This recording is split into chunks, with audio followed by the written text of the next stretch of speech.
Mission. Impossible. 1966 bis 1973. La distribution. Hier et aujourd'hui. Il y a plus de 60 ans que Mission. Impossible est apparu pour la première fois sur les écrans. Et les acteurs qui ont fait vivre cette série ont traversé des mariages, des scandales, des désillusions et des métamorphoses que personne n'avait anticipées. Ils étaient l'élite de l'espionnage télévisuel, séduisants, imperturbables, insaisissables.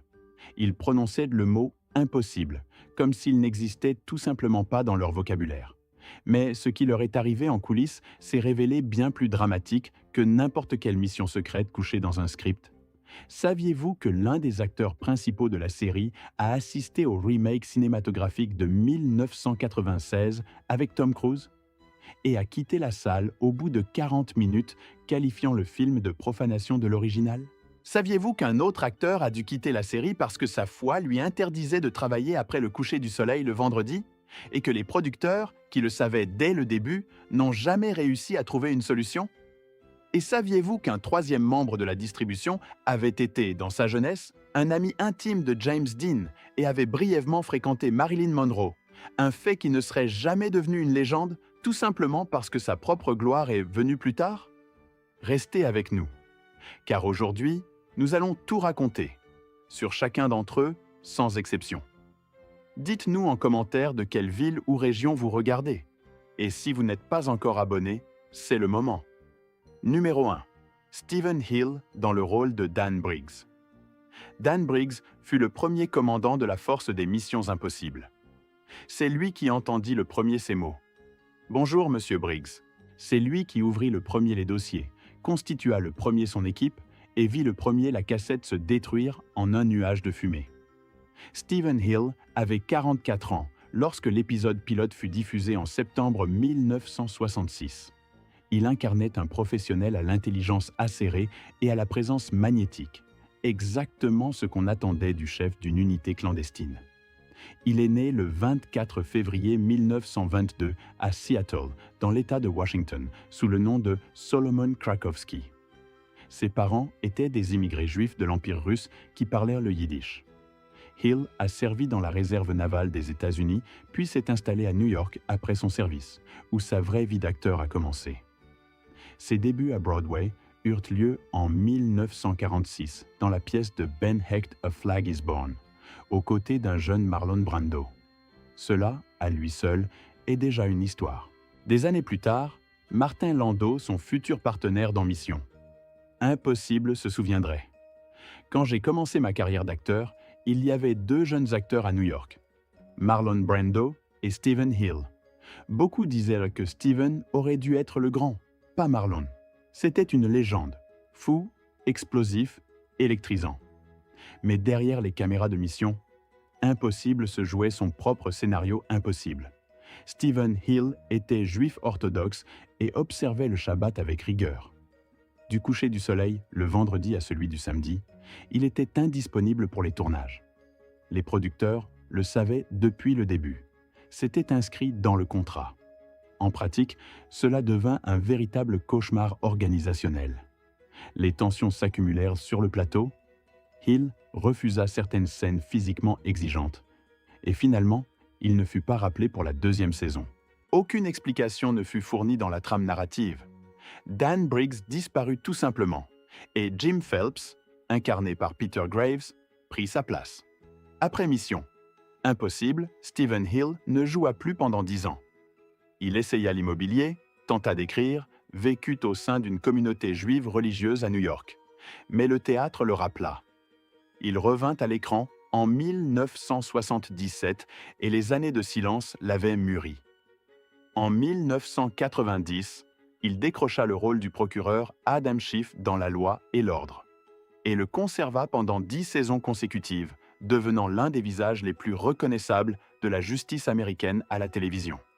Ses collègues le décrivaient comme l'une des personnes les plus intelligentes avec lesquelles ils aient jamais travaillé. Il reçut 2 nominations aux Emmy Awards pour ce rôle. Le 23 août 2016, Stephen Hill s'éteignit paisiblement à Muncie, dans l'État de New York. Il avait 94 ans. Dan Briggs n'a vécu à l'écran qu'une seule saison. Mais Stephen Hill a vécu une vie qu'aucun scénariste n'aurait pu inventer. Numéro 2. Martin Landau dans le rôle de Rollin Hand. Rollin Hand, l'homme aux 1000 visages. Acteur, maître du déguisement, illusionniste capable de devenir n'importe qui en quelques minutes. Martin Landau avait 37 ans lorsqu'il apparut pour la première fois dans l'épisode pilote de Mission. Impossible en 1966. Initialement engagé comme simple star invité, sans garantie de continuité. Sa prestation fut si convaincante que les producteurs l'intégrèrent immédiatement à l'équipe permanente. Pendant 3 saisons, il reçut chaque année une nomination aux Emmy. Et en 1968, il remporta le Golden Globe du meilleur acteur de télévision. Il est né le 20 juin 1928 à Brooklyn, New York. À 17 ans, il travaillait comme caricaturiste au New York Daily News. Lorsqu'on lui proposa une promotion, il refusa et démissionna pour devenir acteur. « C'était un coup de tête », dit-il plus tard. « Quitter un bon boulot stable que je savais faire pour devenir un acteur au chômage, c'est de la folie si on y réfléchit. » En 1955, il fut admis au prestigieux Actors Studio. Sur plus de 2000 candidats, seuls 2 furent retenus. Et le second était Steve McQueen. C'est là que se forgea la méthode qui lui permettrait d'habiter des dictateurs, des criminels de guerre nazis et des gangsters avec une conviction troublante. Dans sa jeunesse, Landau fut un ami proche de James Dean et fréquenta brièvement Marilyn Monroe, un fait qu'il mentionnait rarement, mais qui en dit long sur le monde qui l'avait façonné. Avant Mission, il avait joué le méchant dans La mort aux trousses d'Hitchcock, 1959, un assassin de sang-froid qui tombe du mont Rushmore. Il avait également refusé le rôle de Monsieur Spock dans Star Trek, qui échut finalement à son futur partenaire, Leonard Nimoy. Le destin sait construire des intrigues aussi bien que n'importe quel scénariste. Sur Mission, il donna la réplique à sa femme de l'époque, Barbara Bain, ce qui conférait au plateau une chimie unique, presque palpable. Mais après 3 saisons, Landau quitta la série à cause d'un conflit de salaire. Lorsque la nouvelle star Peter Graves obtint un contrat supérieur au sien, Landau exigea la parité et essuya un refus. Il partit et Bain partit avec lui. Les années qui suivirent furent difficiles. Sa carrière déclina après son départ de la série. Des petits rôles, des projets insignifiants, plusieurs pilotes avortés.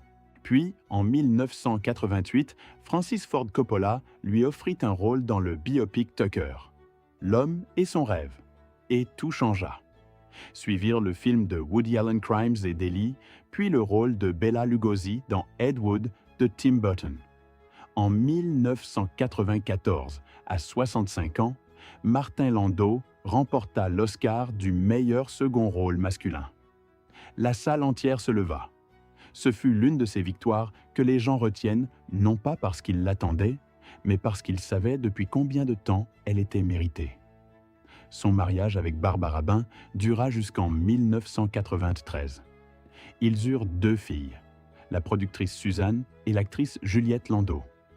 Martin Landau mourut le 15 juillet 2017 à 89 ans, des suites d'une hémorragie interne et d'une insuffisance cardiaque. Rollin Hand pouvait porter tous les visages. Martin Landau n'en avait jamais eu besoin d'un autre que le sien. Numéro 3. Barbara Bain dans le rôle de Cinnamon Carter. Cinnamon Carter était une rareté dans la télévision de 1966, une femme agent qui n'était ni une figurante, ni une victime, ni une faire-valoir. Elle était plus intelligente que la plupart des hommes qui l'entouraient, plus calme sous la pression, plus élégante. Barbara Bain lui donna vie à 34 ans, et avec une telle maîtrise qu'elle devint la première actrice de l'histoire de la télévision américaine à remporter 3 Emmy consécutifs. En 1967, 1968 et 1969. Son vrai nom était Mildred Fogel.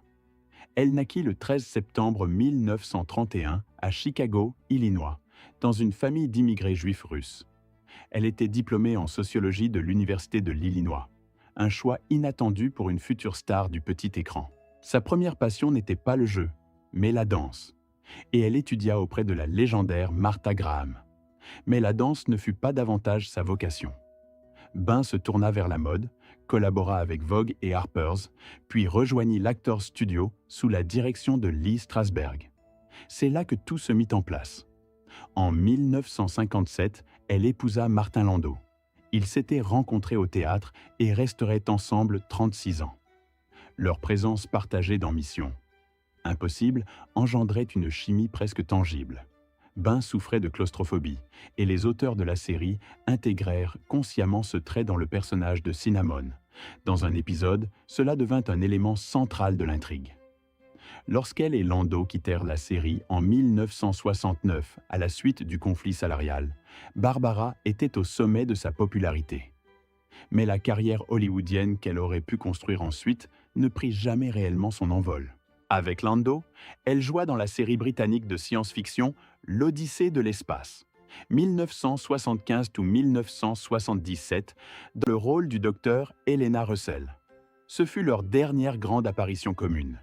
Lorsqu'ils se séparèrent en 1993 après 36 ans de mariage, Ben s'éloigna des projecteurs. Elle se consacra au théâtre à Los Angeles, enseigna la comédie et prit de petits rôles. En 2026, Barbara Bain a 94 ans. Elle est en vie. Elle reste active et, à ce que l'on sache, aussi vive d'esprit et énergique que jamais. Sa dernière apparition à l'écran remonte au film On the Rocks en 2020, à 88 ans. Cinnamon Carter était une femme sans peur. Barbara Bain est une femme sans ligne d'arrivée. Numéro 4, Greg Morris dans le rôle de Barney Collier. Barney Collier était le génie de l'électronique et de la mécanique de l'équipe, PDG de sa propre entreprise, Collier Electronics, l'homme dont les inventions rendaient les missions possibles. Greg Morris avait 32 ans lorsque la série débuta en 1966, et il devint l'un des premiers acteurs noirs à tenir un rôle central dans une série populaire de la télévision américaine, à une époque où cela constituait en soi un acte de courage tranquille. Il participa aux 7 saisons, du premier au dernier épisode, un exploit qu'aucun autre membre principal de la distribution ne réussit à égaler. Il est né sous le nom de Francis Gregory Alan Morris, le 27 septembre 1933, à Cleveland, Ohio. Son père était trompettiste de jazz. Greg servit dans l'armée américaine pendant la guerre de Corée, puis étudia à l'université de l'Iowa grâce au programme G.I. Bill. À l'université, il animait une émission de jazz à la radio universitaire WSUI. Sa carrière d'acteur débuta à Hollywood au début des années 60 avec de petits rôles dans La quatrième dimension, Alfred Hitchcock présente et d'autres séries populaires, jusqu'à ce que Mission Impossible change tout. Barney Collier était calme, précis, concentré, et c'est exactement ainsi que Greg Morris travaillait. Ses collègues se souviennent de lui comme d'un professionnel sans la moindre arrogance, quelqu'un qui arrivait préparé et repartait une fois le travail accompli. Après la fin de la série en 1973, il continua de travailler. Il incarna le lieutenant David Nelson dans la série policière Vegas 1978-1981. S'installa à Las Vegas et aima tellement cette ville qu'il n'en repartit jamais. En 1981, Greg Morris fut victime d'un grave accident de voiture et disparut longtemps des écrans. Puis vint l'épreuve dont il n'aimait pas parler. Pendant plusieurs années, il combattit un cancer du cerveau. En mai 1996, il déclara dans une interview qu'il avait vaincu la maladie. Mais le 27 août 1996, Greg Morris fut retrouvé mort à son domicile de Las Vegas. Il avait 62 ans. La cause officielle du décès ne fut jamais rendue publique. Aucune autopsie ne fut pratiquée. Son fils Phil Morris marcha dans ses traces et joua Grant Collier, le fils de Barney, dans le revival de Mission Impossible de 1988 à 1990.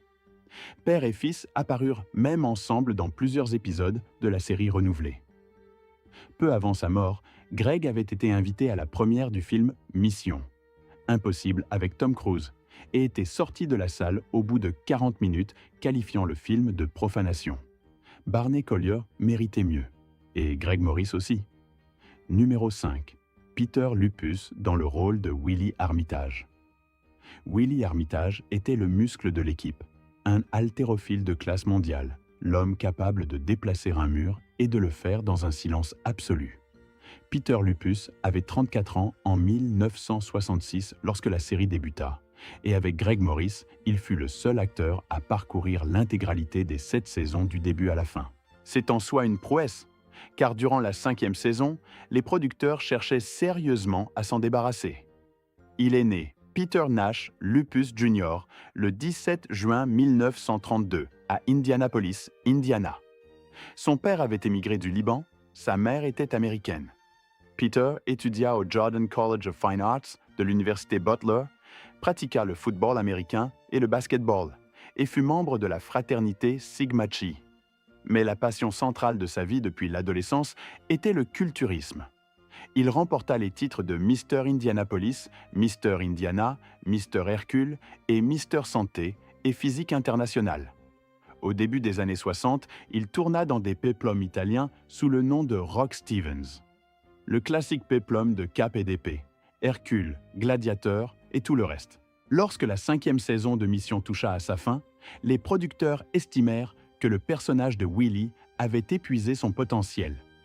Trop peu de dialogue, trop peu de place dans l'intrigue. Ils tentèrent d'introduire le docteur Doug Robert, interprété par un jeune Sam Elliott, comme remplaçant.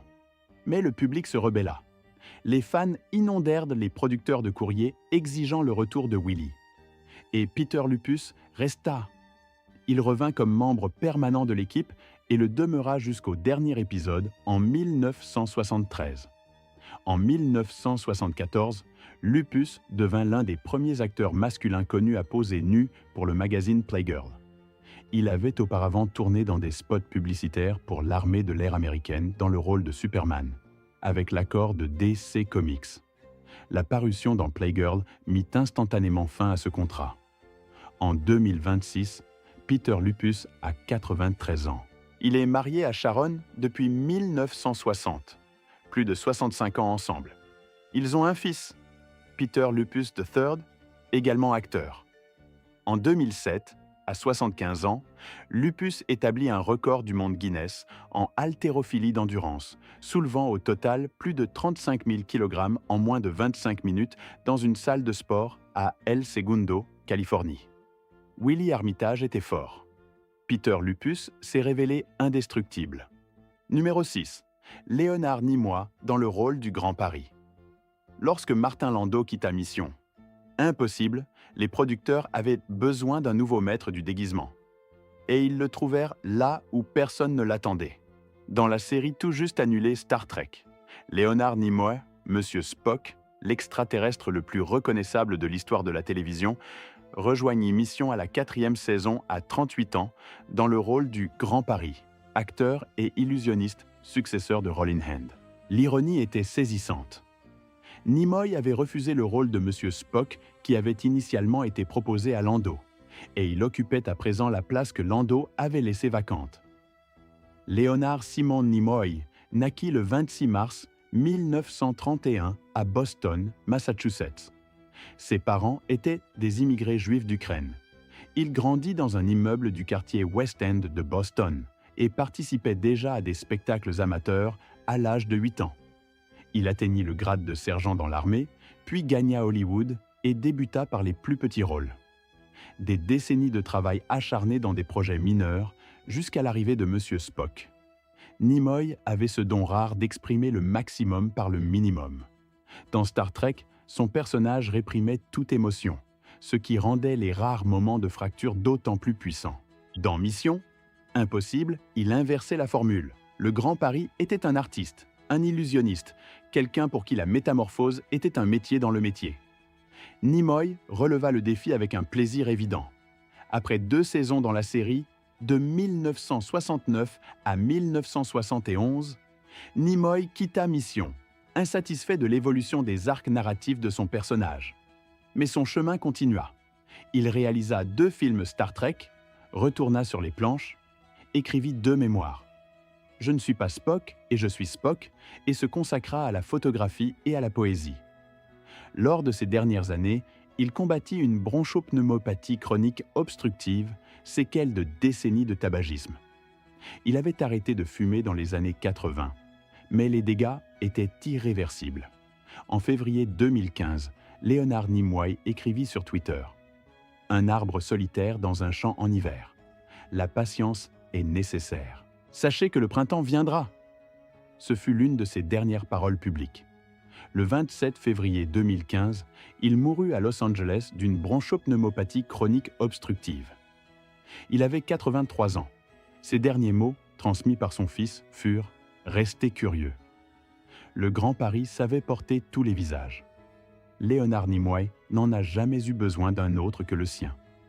Numéro 7, Leslie Ann Warren, dans le rôle de Dana Lambert. Dana Lambert apparut dans la 5e saison de Mission. Impossible en 1970 et 71. Jeune, sérieuse, avec une énergie différente de celle de Cinnamon Carter. Si Cinnamon était l'élégance froide, Dana était l'intensité concentrée. Leslie Ann Warren n'avait que 24 ans lorsqu'elle intégra l'équipe en remplacement de Barbara Bain.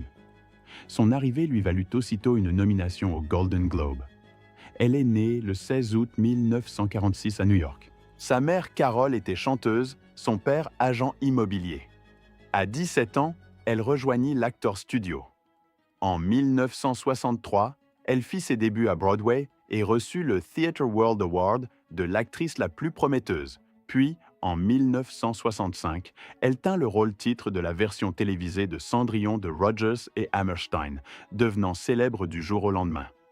Disney la contracta immédiatement pour 2 films. Elle fut même envisagée pour le rôle de Liesl dans La Mélodie du Bonheur. Elle passa des essais, mais la partie échut à une autre actrice. Warren passa une seule saison dans Mission. Selon les personnes qui travaillèrent à la série, elle fut jugée trop inexpérimentée pour les exigences du rôle à cette échelle. Après avoir quitté la série, elle disparut des écrans quelques années avant de revenir triomphalement. En 1983, sa performance dans Victor Victoria de Blake Edwards lui valut une nomination à l'Oscar du meilleur second rôle féminin. En 1977, elle remporta le Golden Globe pour la mini-série Nununziebzig Park Avenue.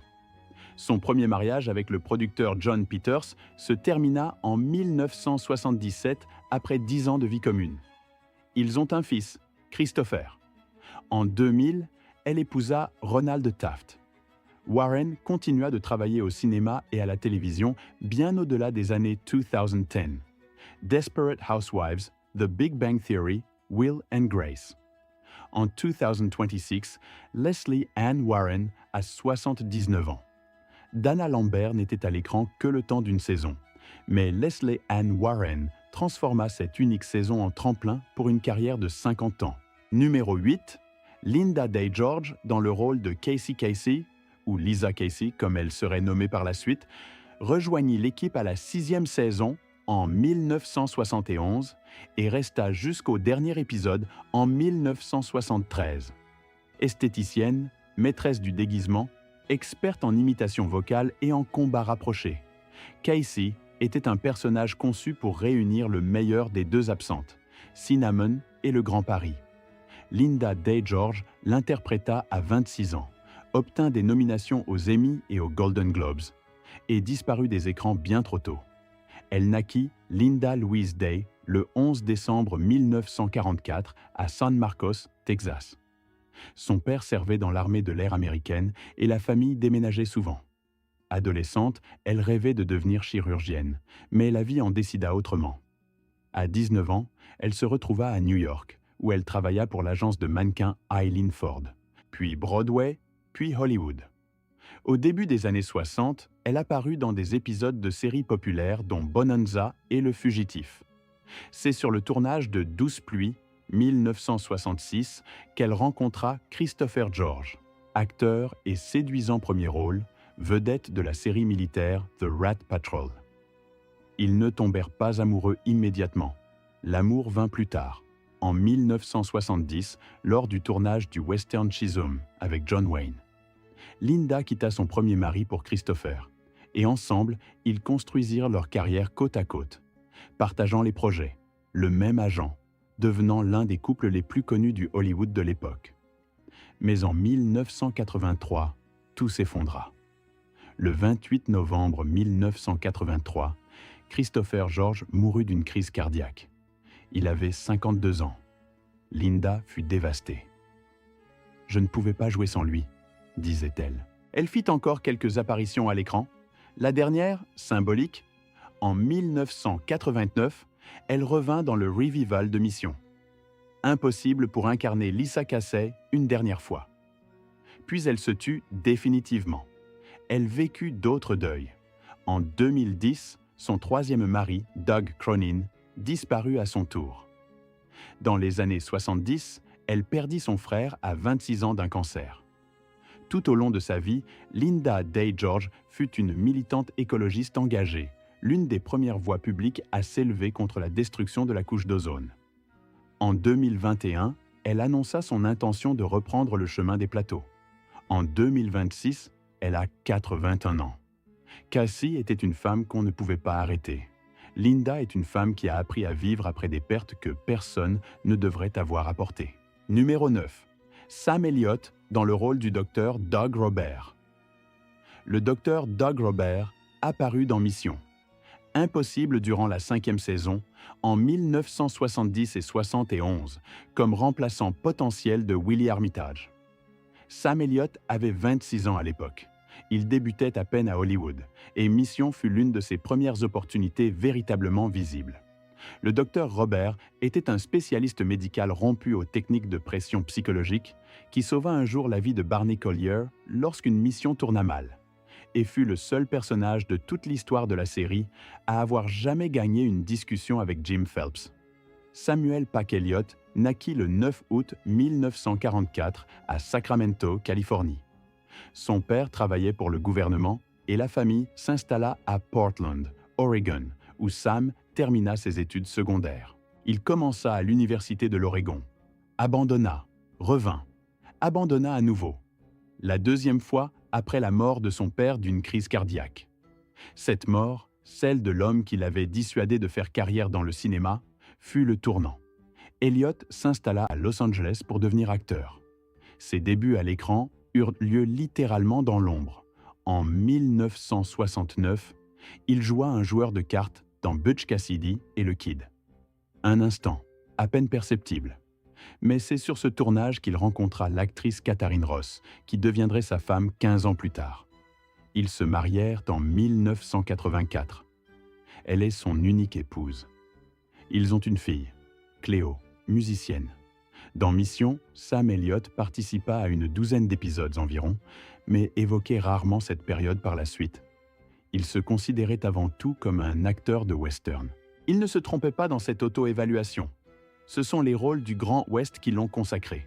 Tombstone, cette voix inimitable qui l'identifie aujourd'hui davantage qu'aucun rôle.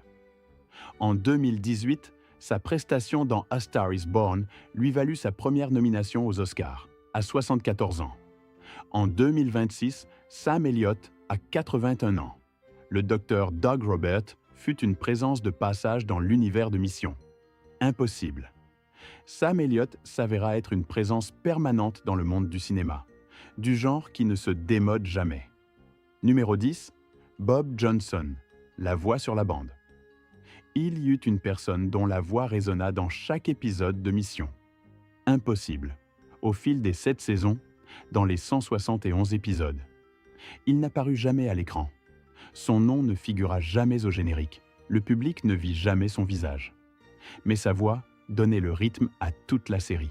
Cette personne était Bob Johnson, la voix sur la bande, qui délivrait chaque mission en ces termes. « Bonjour, Monsieur Briggs » ou « Bonjour, Monsieur Phelps ». Robert Cleveland. Johnson naquit le 4 mai 1920. Comédien de doublage, présentateur radio et vétéran du micro, il consacra toute sa vie au travail de la voix. Publicité, documentaire, animation. Son baryton possédait une qualité rare. Il sonnait comme l'autorité. Non pas la menace, l'autorité. Anonyme, absolu, indiscutable. Son intonation pour « ce message s'autodétruira dans 5 secondes » devint peut-être la phrase de clôture la plus reconnaissable de toute l'histoire de la télévision. Bob Johnson ne reçut aucun prix, n'accorda aucune interview sur Mission. Impossible n'apparut pas dans les conventions de fans, du moins pas en tant que vedette. Il travaillait, tout simplement. Sa voix résonna en coulisses dans des dizaines de projets, mais c'est précisément ce rôle, celui où il était totalement invisible, qui l'immortalisa. Il s'éteignit le 31 décembre 1993. La voix n'eut jamais de visage. Mais la trace qu'elle laissa est impossible à oublier. Numéro 11, Lee Meriwether dans le rôle de Tracy. Après le départ de Barbara Bain, la 4e saison vit défiler une série d'actrices invitées dans le rôle de l'agente féminine. Une seule apparut dans plus d'un épisode, Lee Meriwether dans le rôle de l'agente Tracy, présente dans 6 épisodes. Elle ne devint jamais membre permanent de l'équipe, mais son travail ne passa pas inaperçu, ni chez les critiques, ni auprès du public. Lee Meriwether naquit le 27 mai 1935 à Los Angeles. En 1955, elle fut couronnée Miss Amérique et utilisa immédiatement cette tribune pour déclarer son intention de faire carrière comme actrice, non comme reine de beauté. Sa détermination porta ses fruits. En 1966, la même année que Mission, elle incarna Catwoman dans le film Batman aux côtés d'Adam West. Le rôle devint iconique. En parallèle, Le Tunnel du Temps, Barnaby Jones et des dizaines d'autres projets télévisés et cinématographiques. Dans Mission, Impossible, Meriwether arriva durant la période de transition la plus délicate de la série, à la recherche d'un nouveau visage féminin. Sa Tracy était intelligente, compétente et charismatique, mais le contrat permanent ne vint jamais. Sa carrière n'en avait pas besoin. Elle continua de travailler jusqu'à un âge avancé. Sa vie privée eut ses difficultés. Son premier mariage avec l'acteur Frank Halleter se termina après quelques années. Dans des interviews ultérieures, elle parla ouvertement de l'importance de préserver son indépendance, professionnelle et personnelle. En 2026, Lee Meriwether a 90 ans. Tracy n'apparut à l'écran que le temps de quelques épisodes. Mais Lee Meriwether s'avéra être l'une de ces femmes dont la vie est plus grande que n'importe quel rôle qu'elle ait jamais joué. Numéro 12. Elizabeth Ashley, l'invitée dont on se souvient. Parmi les éminentes stars invitées qui donnèrent à Mission, impossible cette profondeur artistique si remarquable, Elizabeth Ashley se distinguait au premier plan. Une star de Broadway, lauréate du Tony, dont chaque apparition dans la série était un événement en soi. Née le 30 août 1939 à Ocala, en Floride, elle remporta le Tony à 22 ans pour la pièce Take Her, She's Mine. Les critiques la qualifiaient de l'un des plus grands talents de sa génération. Sa vie privée fut intense et mouvementée. 3 mariages, d'abord avec l'acteur James Farentino, 1962-1965, puis avec l'acteur George Peppard, 1966-1972, avec qui elle eut un fils, Christian. La vie avec Peppard fut brillante et tumultueuse. Le mariage ne tint pas. Dans les années 70, elle parla publiquement et avec franchise de ses combats contre l'alcool et la dépression, à une époque où ce type de transparence de la part de personnalités publiques était encore rare et courageux. Son apparition dans Mission, Impossible fut un rôle d'invité, mais du genre qui faisait de la série une vitrine du meilleur talent dramatique de l'époque. En 2026, Elizabeth Ashley a 86 ans, témoin vivant de l'âge d'or du théâtre américain. Numéro 13. Ed Asner, l'invité qu'on n'oublie pas. Mission. Impossible était réputé pour attirer de véritables comédiens, même dans des rôles secondaires. Ed Asner est l'un de ceux qui ont laissé une empreinte en une seule apparition.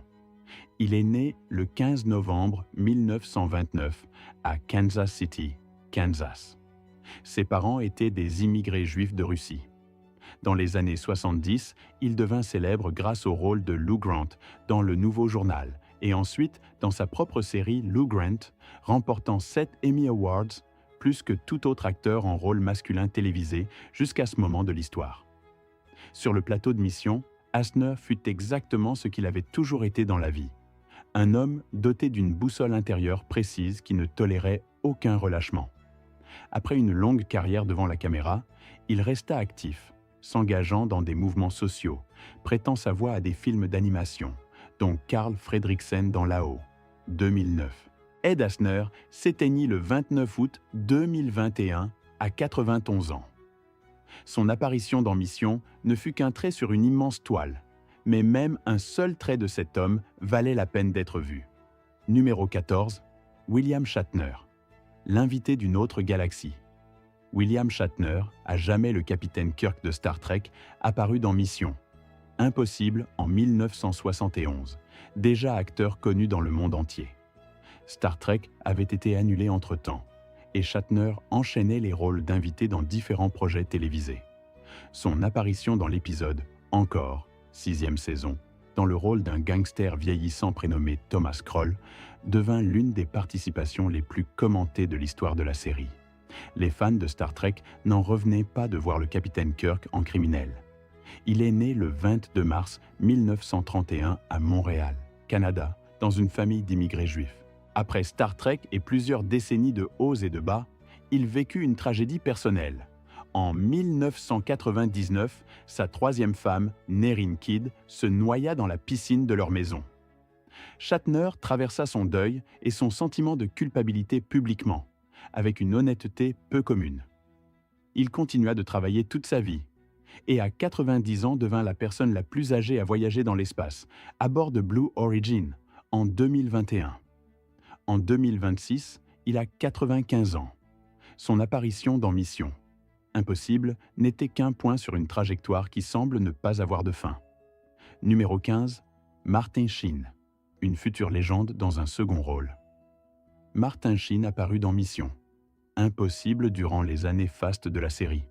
Jeune, acéré, avec cette intensité du regard qui allait devenir sa signature. Il naquit le 3 août 1940 à Dayton, Ohio, sous le nom de Ramon Antonio Gerard Estevez. Il était le 7e d'une fratrie de 10. Sa mère mourut jeune. Son père éleva la famille seul. Son apparition dans Mission précédait Apocalypse Now, 1979, Badlands et 20 ans dans la peau du président Bartlett, dans À la Maison-Blanche. Mais Mission fut l'un de ces endroits où il se forgeait encore, où il sculptait l'acteur qu'il entendait devenir. Dans sa vie personnelle, Martin Sheen traversa l'alcoolisme, survécut à une crise cardiaque sur le tournage d'Apocalypse Now et travailla pendant des années sur lui-même. Aujourd'hui, il parle ouvertement de son chemin vers la sobriété et de sa foi. Ses fils Charlie Sheen et Emilio Estevez suivirent ses traces dans la comédie. En 2026, Martin Sheen a 85 ans. Il ne fut jamais le protagoniste de Mission Impossible, mais Mission Impossible fut l'une des étapes qui le conduisirent à devenir le protagoniste de sa propre vie. Numéro 16, Peter Graves dans le rôle de Jim Phelps. Et nous y voilà. Jim Phelps. L'homme dont le nom est devenu synonyme de Mission Impossible. L'homme qui, à chaque épisode, entendait ces mots. « Bonjour, Monsieur Phelps. Votre mission, si vous l'acceptez ?» Peter Graves endossa ce rôle en 1967, à 41 ans, et fut le visage de la série pendant 6 saisons, jusqu'au final de 1973. Et ce ne fut qu'un début. En 1988, il revint dans la peau de Phelps pour 2 saisons supplémentaires du Revival.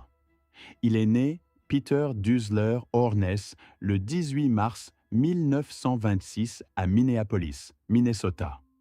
Son frère aîné était James Arness, le légendaire shérif Matt Dillon dans Gunsmoke. 2 frères, 2 géants de la télévision américaine des années 60. Un phénomène que Hollywood n'a jamais reproduit. Grave adopta un nom de scène pour ne pas être confondu avec son frère. Il servit dans les forces aériennes de l'armée, puis obtint son diplôme au département théâtre de l'Université du Minnesota. À 16 ans, Graves animait déjà une émission de radio sur WMIN à Minneapolis. À Hollywood, il bâtit une solide carrière dans les westerns et les films de guerre, dont Stalag Siebzen, 1953. Lorsque les studios Desilu l'invitèrent à remplacer Stephen Hill, il le prit d'abord pour un travail ordinaire. Il devint très vite évident que c'était le rôle de sa vie. Jim Phelps, dans son interprétation, était d'un sang-froid absolu. Aucune panique, aucune improvisation précipitée, rien que de la précision calculée. En 1971, Graves remporta le Golden Globe pour ce rôle. Lorsqu'en 1996, les studios lui proposèrent de reprendre Phelps dans le film avec Tom Cruise, où le personnage se révélait être un traître et un meurtrier, Peter Graves refusa catégoriquement. « Je ne veux pas que mon personnage soit le méchant », dit-il. C'était une question d'intégrité personnelle. Dans sa vie privée, Graves fut un mari fidèle. Il rencontra son épouse Joanne pendant ses années d'études, l'épousa en 1950 et resta avec elle jusqu'au bout. Ils eurent 3 filles. Près de 60 ans ensemble, une rareté à Hollywood. L'un de ses projets tardifs fut une apparition mémorable dans la comédie culte « Birkin a-t-il un pilote dans l'avion ?» 1980, où il parodia brillamment sa propre image de professionnel imperturbable. Le public l'en aima d'autant plus. Le 30 octobre 2009, Peter Graves reçut son étoile sur le Hollywood Walk of Fame. Quelques mois plus tard, le 14 mars 2010, rentrant d'un déjeuner dominical en famille, il s'effondra sur les marches de sa maison de Los Angeles et mourut d'une crise cardiaque. Il avait 83 ans. Son 84e anniversaire était dans 4 jours. Jim Phelps n'échoua jamais dans une mission. Peter Graves ne perdit jamais sa dignité, ni à l'écran, ni en dehors. Certains rôles ne se jouent pas seulement, ils définissent un être. Le rôle de Jim Phelps définit Peter Graves. Et Peter Graves définit ce rôle. Plus de 60 ans ont passé. Parmi ceux qui firent de mission, impossible ce qu'il fut, certains sont partis pour toujours. Peter Graves, Martin Landau, Leonard Nimoy, Greg Morris, Stephen Hill, Ed Asner, Bob Johnson. D'autres sont encore là et continuent de nous étonner. Barbara Bain a 94 ans, Peter Lupus a 93, Leslie Ann Warren a 79, Linda Day George a 81, Sam Elliott a 81, William Shatner a 95. Chacun d'eux a accepté sa propre mission impossible. Non pas à l'écran, mais dans la vie. Certains ont combattu la maladie, d'autres, des pertes que personne ne devrait avoir à affronter. Certains ont reconstruit leur carrière de zéro et ont gagné. D'autres ont choisi l'ombre de leur propre chef. Mais personne n'est passé inaperçu. Ce message va-t-il s'autodétruire? Non, parce que certaines histoires, tout simplement, ne brûlent pas. Laissez-nous un commentaire pour nous dire quel acteur vous a le plus surpris, par ce qui lui est arrivé après la série. Et si vous n'êtes pas encore abonné, c'est maintenant qu'il faut le faire. La prochaine vidéo vous attend déjà.